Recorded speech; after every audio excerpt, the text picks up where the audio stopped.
Anda kembali bersama kami dalam editorial sepekan. Saya kembali ke Profesor Hamka Haq ya, karena di DPR sudah membentuk panja terkait untuk mengawasi travel haji dan umroh. Ini apa saja sebenarnya akan dilakukan atau diagendakan ya di panja ini?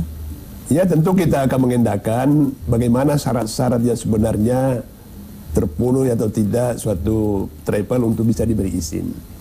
Dan bagaimana pelanggaran-pelanggaran apa saja yang bisa dilakukannya sehingga bisa dicabut. Kemudian bagaimana Kemenak ini memberi izin ini bisa memberi pembinaan, pengawasan terhadap travel yang diberi izin itu. Dan boleh jadi kita juga meminta agar ada standar minimal harga atau biaya umrah ini oleh pemerintah dipasang seperti itu. Dan masukan-masukan tadi itu pasti ya, supaya agar ada jaminan ya, dan lain sebagainya. Dan boleh jadi juga kita beri aturan bahwa kalau ada travel yang sudah diberi jaminan oleh Kemenak, diberi izin oleh Kemenak, dan tanpa pengawasan yang memadai Kemenak itu, lalu melakukan pelanggaran, mungkin ya Kemenak tanggung jawab mengenai apa kalau ada musibah terjadi seperti itu kan? Ya, refund ya. Ya, refund bagaimana? Ya. Sebenarnya mungkin juga suatu saat nanti kita mungkin ada pemikiran seperti ini. Selama ini kan pendaftaran umrah yang reguler itu melalui pemerintah, ya kan? Boleh jadi nanti suatu saat kita atur umrah reguler dengan harga standar pemerintah melalui pemerintah. Nanti pemerintah ini yang menyalurkan berapa ribu kau bisa berangkatkan, kita serahkan. Tapi supaya tetap diawasi oleh pemerintah kan? Ya, jangan senangnya saja mengumungut biaya lalu mengegapkan uang itu kemana, ya kan? Jadi mungkin suatu saat nanti seperti itu. Atau mungkin ada tambahan Pak Isma? Ya, saya sih hanya ini karena sudah terlanjur tentang klien saya. Ya, klien kami itu sudah terugikan lah gitu. Jadi saya hanya berharap mungkin dari khususnya Partai Demokrasi yang saat ini sebagai partai penguasa lah gitu ya. Boleh dipikirkanlah tentang pelunasan terhadap masyarakat dari pemerintah. Jangan hanya memikirkan tentang kayak BLBI kan, itu kan sebenarnya sangat berapa biaya untuk ini, tapi kok itu kan kalau untuk orang kaya kenapa mesti sangat gampang gitu ya? Gampang banget dibayarkan gitu loh, tadi dianggap lunas. Kita ini orang kecil yang betul-betul itu harga segitu tuh duit 15 juta itu buat mereka itu berapa tahun? Apalagi gitu. Bayarnya tidak sendiri, biasanya sekeluarga. Jadi kita berharap banget gitu loh. Di sini kita mau lihat bagaimana kebijakan dari penguasa saat ini, dalam hal ini mungkin apalagi dari fraksi PDIP juga kan dulu kan beliau yang berkuasa pada saat itu sangat mudah banget gitu loh mengatakan lunas gitu. Nah ini ada hal-hal kecil begini kok enggak gitu. Nah ini dibandingkan dengan BLBI gitu Pak ya, ditalangin begitu ditalangin ya, lah. Atau Bank Senturi begitu kan, sangat mudah gitu. Pokoknya kalau yang biasanya yang konglomerat seperti itu ditalangi oleh pemerintah. Sangat mudah gitu.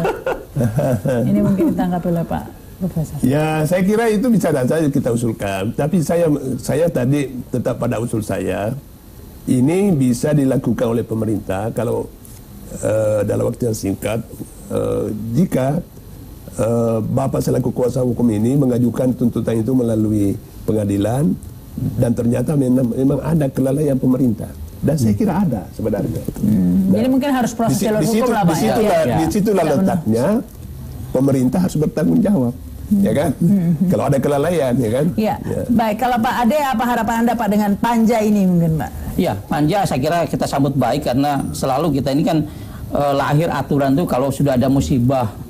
Panja ini juga kan lahir karena memang sudah ada kondisi yang meresahkan masyarakat. Kalau tadi saya kira bukan tragedi nasional lah ini. Kalau kayak Lapindo itu BLBI lah misalnya itu saya kira kan beda dengan kasusnya.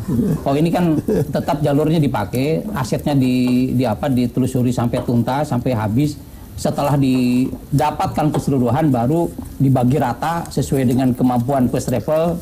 Sebelum dimiskinkan kembali itu Pak. Jadi diambil seluruh aset dikembalikan. Setelah itu baru ada nego. Mungkin pengadilan tadi, apakah negara akan membantu memberikan tidak terberat, mensubsidinya tidak penuh, tapi berapa? Tapi dengan harga yang tentunya dalam memberangkatkan dengan kemampuan kewajaran dari yang wajar, supaya jangan ini juga begitu pemerintah turun tangan memberikan pemberangkatan jadi bukan di pembelajaran, justru adalah nanti banyak lagi modus yang sama untuk yang sama. Yang tadi saya pikir gini, yang ke depan perlu kita lakukan adalah hasil yang perlu juga publik tahu. adalah Satgas tadi perlu dibentuk. Saya pernah menyampaikan bahwa Satgas yang perlu ada itu bukan hanya sekedar komisi pengawas umroh, tapi Satgas yang melibatkan kementerian terkait. Ada Menteri Kementerian Luar Negeri, kemudian Agama, kemudian ada Otoritas Jasa Keuangan, ada KPPU, ada pariwisata, kemudian ada juga Menteri Keuangan, perbankan, itu harus masuk dalam Satgas, termasuk masyarakat. Saya kira kalau Satgas ini berjalan, mungkin pelanggaran-pelanggaran dan proses yang tadi yang orang mau modus-modus penipuan juga saya kira bisa dieliminir. Yang kedua adalah harus melakukan kampanye penyadaran kepada publik bahwa tata kelola penyelenggaraan ibadah umroh juga harus ada dilindungi jamaahnya, bukan hanya travelnya. Ini juga penting. Melakukan revisi regulasi yang ada ini juga harus kita lakukan, karena kalau kasus yang lalu adalah selalu yang jadi menakutkan adalah kita banyak jamaah yang overstay. Sekarang bukan overstay, justru jamaah yang tidak berangkat karena kasusnya beda lagi. Tapi karena begini Pak, meskipun misalnya 3 bulan diberangkatkan begitu kan, bayar dulu nggak lama, nggak sampai setahun, 3 bulan berangkat. Tapi ketika ternyata 3 bulan lewat tidak diberangkatkan, itu juga sudah percuma, uang sudah di kantong dia begitu kan Pak? Mungkin ada menguji sebuah kredibilitas perusahaan di sini. Kalau dia saya sanggup memberangkatkan 1.000 orang, maka saya akan menjaminkan untuk 1.000 orang. Berarti kalau dia tadi nunggu 3 bulan tidak masalah, ada uang sudah ada kok. Uang sudah terjamin. Sudah terjaminkan di situ. Jadi kalau misalnya sekelas sebut ada travel yang sudah bonafide, yang sudah punya trustnya tinggi, orang sudah tidak sulit. Anda berangkatkan setahun, 3 tahun nggak ada masalah. Tapi itu kan seperti agak tidak mungkin ya Pak Hamka, karena kan pasti misalnya apalagi ini travel biasanya memberangkatkan puluhan ribu. Kalau harus menyimpan dana sejumlah itu butuh modal yang sangat besar dong Pak ya. Padahal itu kan mereka mungkin tidak untungnya marginnya biasanya tidak besar begitu kan. Jadi kan maksud saya tadi kalau ada aturan direvisi aturan-aturan ini, tidak serta-merta suatu travel itu bisa diberi isi memberangkatkan puluhan ribu kan. Maksud saya ada tahapan-tahapannya. Tahapan pertama mungkin 1.000, makanya harus memberi ada garansi bank 1.000 itu ya. Kemudian kalau dia mau meningkat, garansi banknya juga harus meningkat, ya kan? Jangan hanya itu dan kemudian jamaahnya membeludak, garansi banknya kekurang. Ya, jadi tapi itu ada proses. Yang setahu saya ini first travel ini tidak berproses seperti itu. Hanya 2 tahun 3 tahun, sampai 50.000 orang jamaahnya kan. Jalan lain kan masih merangkat, tapi ini karena biaya murah sehingga peminatnya besar. Ya di sini juga harus ada sosialisasi dari Kemenak dibantu oleh KBIH kan, ustaz-ustaz. Tapi yang sangat disayangkan ada ustaz-ustaz tertentu yang tugasnya seolah-olah membantu travel. Tidak membantu dari segi ibadahnya.